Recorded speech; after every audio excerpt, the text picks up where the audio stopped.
As a solar storm lights up the Arctic sky, seen in this time-lapse video, meteorologist William Murtaugh says it can plunge other areas into darkness. As recently as 2003, a big geomagnetic storm during that period we call the Halloween storms produced a blackout in Malmo, Sweden, the city of Malmo in Sweden, and damaged transformers in the Eskom network in South Africa. Murtaugh's team at the Space Weather Prediction Center in Boulder, Colorado, keeps an eye on the sun for more than 40,000 government groups and businesses around the world. The usual forecast is hot, sunny, and worry-free. But the ejection of a huge bubble of charged particles can trigger a severe space weather watch. So a geomagnetic storm watch is somewhat like a hurricane watch when there's a hurricane sitting offshore of Miami and it's a couple of days out. It often takes a day or so for a solar storm to reach Earth, but Murtaugh's team can't refine the forecast until the storm is about an hour away and engulfs a weather monitor satellite.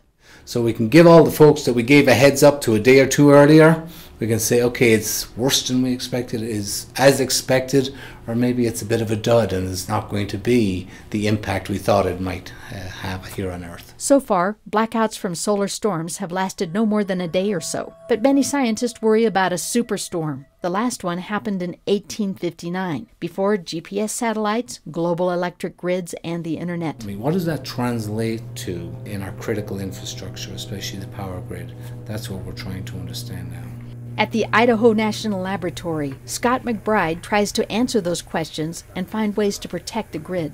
Power equipment can usually weather smaller storms, but a superstorm could cause extensive damage that would take a very long time to repair. Extra high voltage transformers have lead times typically from 18 to 24 months. So if we lost 10 extra high voltage transformers in the US, we could have people out of power for 6 months, a year, up to 2 years.